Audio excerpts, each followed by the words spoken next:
Welcome class. आज की जो क्लास है वो है last lesson short answer type question की।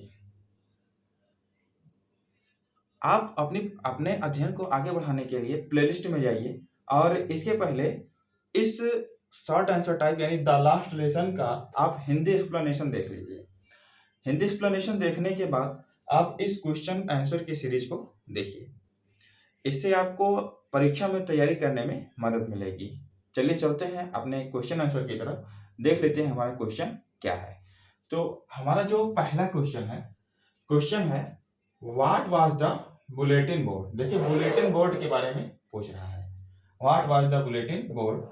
बुलेटिन बोर्ड क्या है, क्या था, बुलेटिन बोर्ड क्या था और हाउ वाज इट इम्पोर्टेंट, यह किस प्रकार से महत्वपूर्ण था।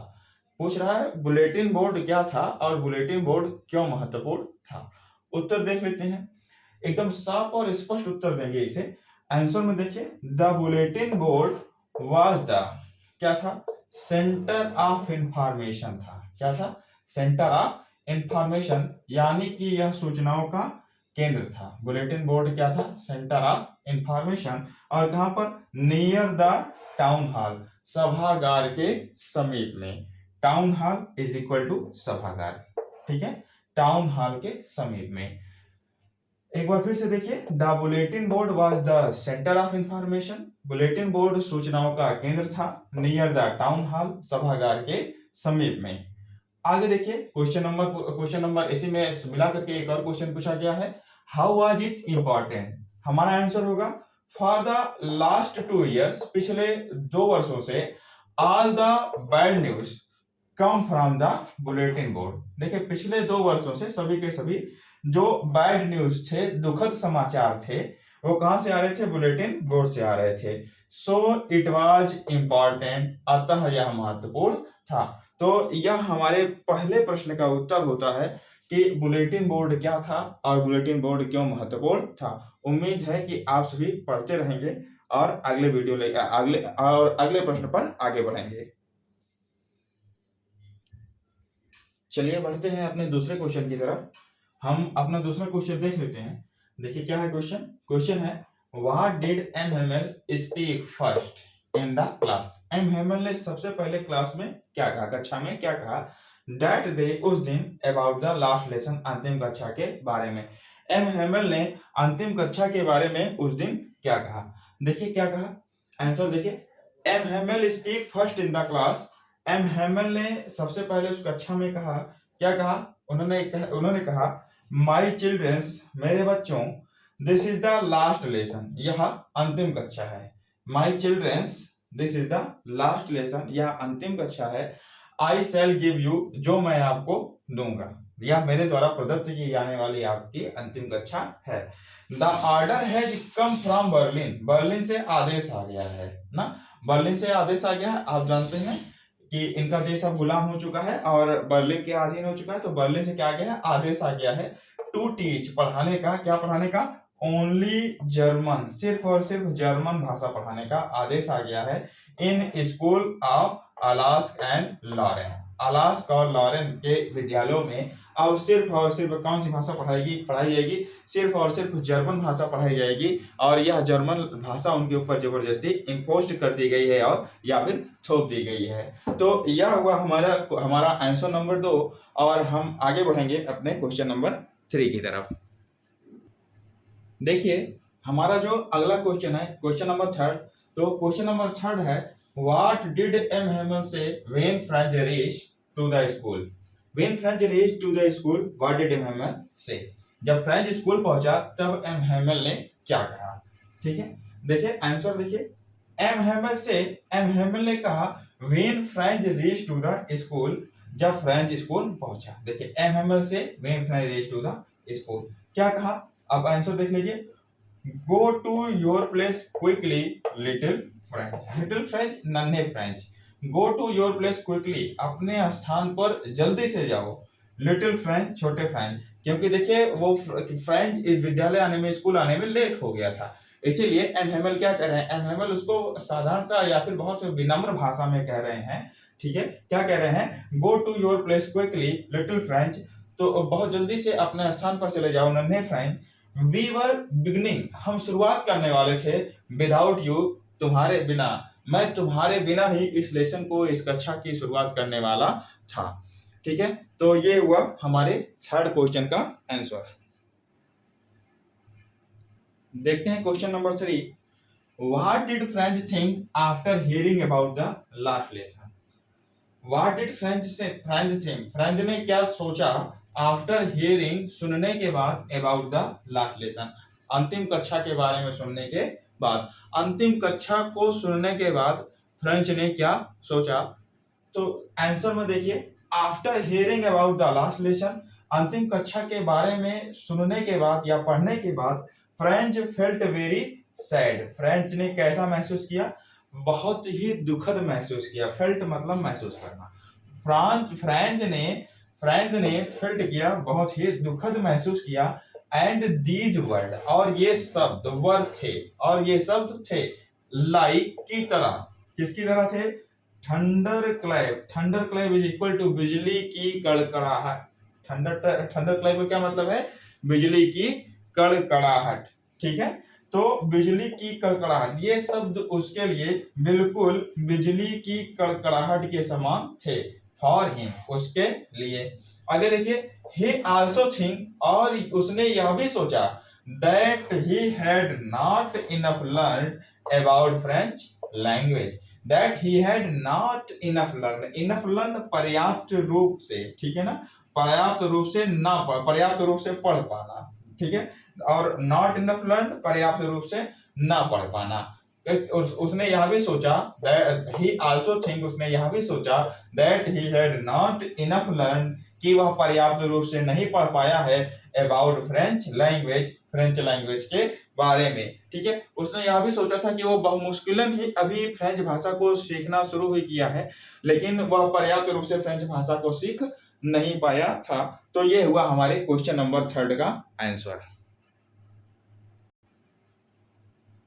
आप सभी बच्चे यकीन रखिए, यदि आप इस चैनल से पढ़ाई करते हैं और अपने इंग्लिश सब्जेक्ट की तैयारी करते हैं, तो आप इस चैनल पर पूर्णतः विश्वास रखिए कि जो कुछ भी पढ़ाया जाएगा, पूरे के पूरे 100 नंबर के प्रश्न इसी पढ़ाई हुए लेक्चर से ही आएंगे। बस आप सिर्फ क्या करिए, प्लेलिस्ट को फॉलो करिए, और प्लेलिस्ट में जो कुछ आपको जिस तरीके से पढ़ाया जाए, उस तरीके से आप लाइन टू लाइन पढ़ते रहिए और याद करते रहिए। याद रखिए, ये सभी प्रश्न उत्तर आप सभी के लिए बहुत ही अधिक इंपॉर्टेंट हैं। तो इसके लिए आप चैनल को अवश्य सब्सक्राइब करें। हम बढ़ते हैं अपने अगले क्वेश्चन की तरफ, क्वेश्चन नंबर 5। देखिए क्वेश्चन नंबर 5 क्या है? Did French reside the participle. ठीक है, ये एम हैमल ने क्या कह रखा था? एम हैमल ने क्लास में कह रखा था कि उससे पार्टिसिपल्स के नियमों को सुना जाएगा। ठीक है, तो उसी के बारे में प्रश्न कर रहा है, did French reside the participle, क्या फ्रेंच ने पार्टिसिपल को रिसाइड कर लिया था, याद कर लिया था, लर्न कर लिया था, और हाउ, कैसे? तो आंसर में देखिए, नो, नहीं, French did not reside the participle, French ने पार्टिसिपल्स को नहीं याद किया था। ठीक है, he did not learn the rule of participle, उसने पार्टिसिपल्स के नियमों को पढ़ा ही नहीं था। ठीक है, उसने पार्टिसिपल्स के नियमों को पढ़ा ही नहीं था। he wished का अर्थ है इच्छा जाहिर करना, he wished वह इच्छा जाहिर कर रहा था, to read without mistake, बिना किसी गलती के वह पढ़ने की, बिना किसी गलती के पढ़ने की वह इच्छा जाहिर कर रहा था। but he got mixed up का अर्थ है गलती कर देना। ठीक है, but he got mixed up, लेकिन उसने गलती कर दी। कहां पर गलती कर दी? in his first word, अपने प्रथम शब्द में।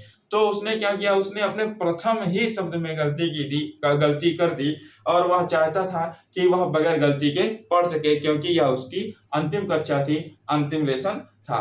तो ये हुआ हमारे इस प्रश्न का उत्तर। हम अपना अगला प्रश्न देखते हैं। देखिए क्वेश्चन नंबर 6। तो क्वेश्चन नंबर 6 है, whom did M. Hamel blame for the ignorance in study and why? M. Hamel ने किसको ब्लेम किया, किसको जिम्मेदार ठहराया for the ignorance in study, पढ़ाई में दयनीय स्थिति के लिए।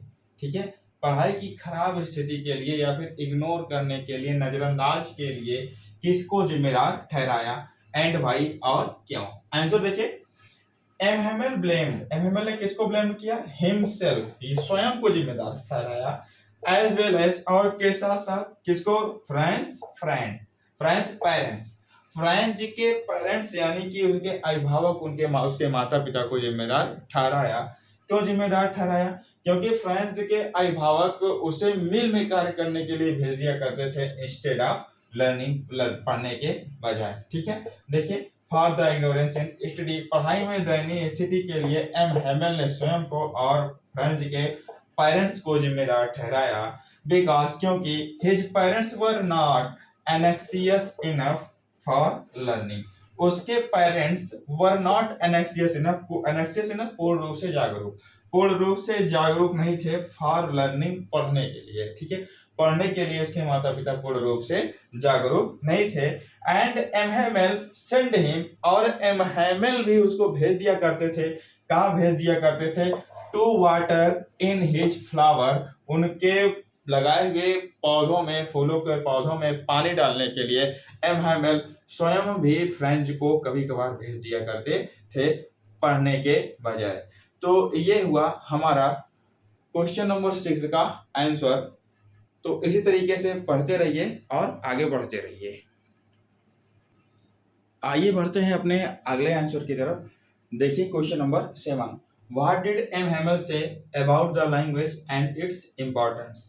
देखिए एमहेमएल ने क्या कहा, लैंग्वेज, भाषा तथा उसके महत्वपूर्ण होने के बारे में, भाषा तथा उसकी उपयोगिता के बारे में एमहेमएल ने क्या कहा। तो देखिए एमहेमएल ने यही कहा था ना कि यदि कोई देश जो कि गुलाम है वो अपने भाषा को एज फार चाहे काफी समय तक होल्ड करके रखता है, काफी समय तक सुरक्षित करके रखता है, तो यह बिल्कुल उसी तरह होता है जैसे कि वो उसके पास उसके जेल की चाबी हो। तो देखिए बिल्कुल वही चीज है कि एमहेमएल ने कहा, व्हेन अ पीपल आर इनसेल्फ। देखिए पीपल आर इंस्लेव्ड लिखा हुआ है, तो देखिए यहाँ पर पीपल आर इंस्लेव्ड का अर्थ है कि लोग गुलाम नहीं है। जब लोग गुलाम होंगे तो कौन गुलाम होगा, तब देश ही गुलाम हो जाएगा। तो यहाँ देश की बात हो रही है। जब कोई देश गुलाम होता है देन हिज लैंग्वेज, तब उसकी भाषा इज लाइक होती है, किसकी तरह होती है, like he had the key of their prison, prison का अर्थ होता है जेल, कि उसके पास उसके जेल की चाबी है। एंड ही आल्सो से, और उन्होंने यह भी कहा दैट कि French language was the most beautiful language in the world. ठीक है, तो फ्रेंच लैंग्वेज बहुत ही ब्यूटीफुल, बहुत ही सुंदर भाषा है संसार में, उन्होंने ये बात कही थी। इसके अलावा उन्होंने और भी बातें कही थी, जैसे कि फ्रेंच लैंग्वेज बहुत ही तार्किक है, एवं इसी तरीके से बहुत सारी चीजें कही थी उन्होंने फ्रेंच लैंग्वेज के बारे में। ठीक है, तो उन्होंने ये भी कहा था, तो हमें ये आंसर याद कर लेना है, बिल्कुल सटीक आंसर लिखा हुआ है। M Hamel spoke when a people are enslaved, then his language is like he had the key of their prison. He also said that French language was the most beautiful language in the world. सिर्फ इतना ही हमको याद कर लेना है। तो ये हुआ हमारे क्वेश्चन नंबर 7 का आंसर। चलिए चलते हैं अपने अगले क्वेश्चन की तरफ, क्वेश्चन नंबर 8। तो क्वेश्चन नंबर 8 देखिए, what did Franz think about the pigeon, pigeon is equal to कबूतर। ठीक है, what did Franz think about the pigeon, Franz ने कबूतरों के बारे में क्या सोचा और क्यों। आंसर देखिए, फ्रेंच थॉट, फ्रेंच ने सोचा, क्या सोचा, अबाउट द पिजन, कबूतरों के बारे में क्या सोचा। देखिए आंसर है, will they make them sing in German, will they make them sing in German, क्या वे कबूतरों को भी सिंग करवाएंगे, गाना गवाएंगे, किसमें, जर्मन में। ठीक है, क्या वे जर्मन में कबूतरों को भी गाना गवाएंगे, बिकॉज क्योंकि ऑन द रूफ, छत पर, क्योंकि छत पर द पिजन्स क्वाइड, पिजन्स की आवाज को क्या कहते हैं, क्वाइड कहते हैं, जो उनकी गुटुरकों की आवाज होती है उसी को हम क्वाइड कहते हैं। बिकॉज ऑन द रूफ, क्योंकि छत पर द पिजन्स, जो कबूतर थे वो क्या कर रहे थे, क्वाइड कर रहे थे, बोल रहे थे। कैसे बोल रहे थे, वेरी लो, मध्यम स्वर में धीमे धीमे बोल रहे थे। And German language war forcibly imposed, और जो जर्मन भाषा थी वो फोर्सिबली इम्पोज्ड कर दी गई थी, जबरदस्ती इन सभी पर थोप दी गई थी। तो ये हुआ हमारे क्वेश्चन नंबर 8 का आंसर। देखिए देखिए यह क्वेश्चन नंबर 8 हम अच्छी तरीके से याद कर लेंगे और इस चैनल पे लगातार प्लेलिस्ट के माध्यम से ही पढ़ते रहेंगे।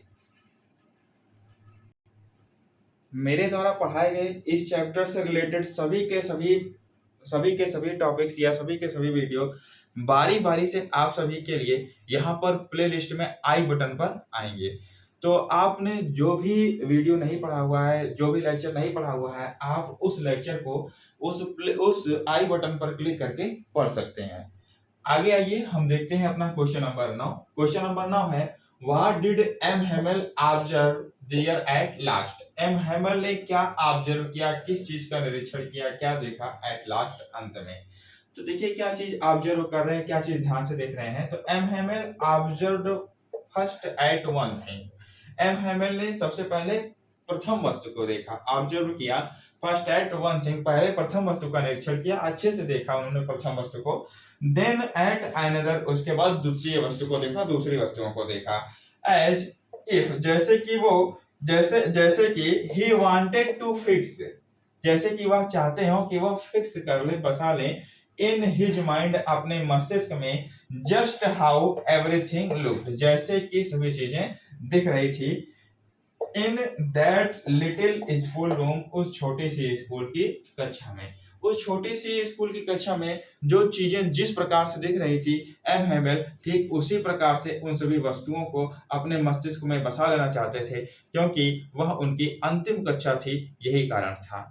तो इस प्रकार से ये हुआ हमारा क्वेश्चन नंबर 9 का आंसर।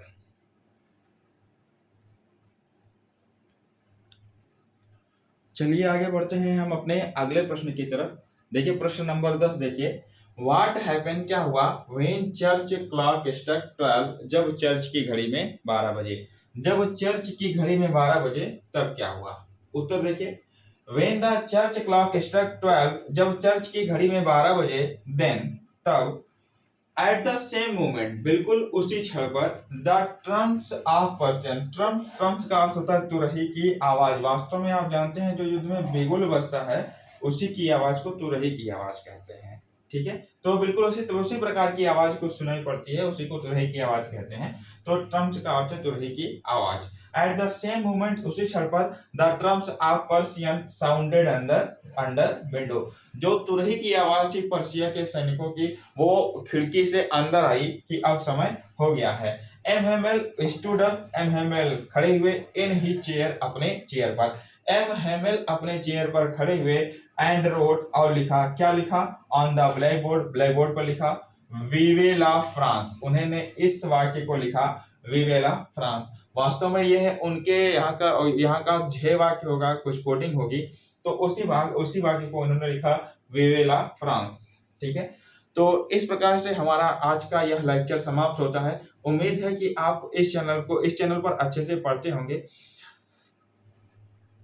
आप इस चैनल को या इस वीडियो को उन बच्चों तक शेयर करिए जो कोचिंग करने में असमर्थ हैं। उम्मीद है आपको यह लेक्चर बिल्कुल ही समझ में आया होगा, और यकीन मानिए इसी लेक्चर से या इन सभी लेक्चर से जो यहाँ पर इस चैनल पर पढ़ाया जाएगा, आपके बोर्ड परीक्षा में क्वेश्चन पूछे जाएंगे, और पूरे के पूरे 100% क्वेश्चन यही इसी प्लेलिस्ट से या इसी इंग्लिश के चैप्टर से पूछे जाएंगे। इन्हीं सभी इंग्लिश के चैप्टर से जो इस प्लेलिस्ट में पढ़ाया जाएगा, इसी इंग्लिश की कक्षाओं से पूछे जाएंगे। तो पूरा का पूरा आपका सिलेबस यहाँ पर पढ़ाया जाएगा, इसलिए इस चैनल को आप सब्सक्राइब अवश्य कर लें। धन्यवाद।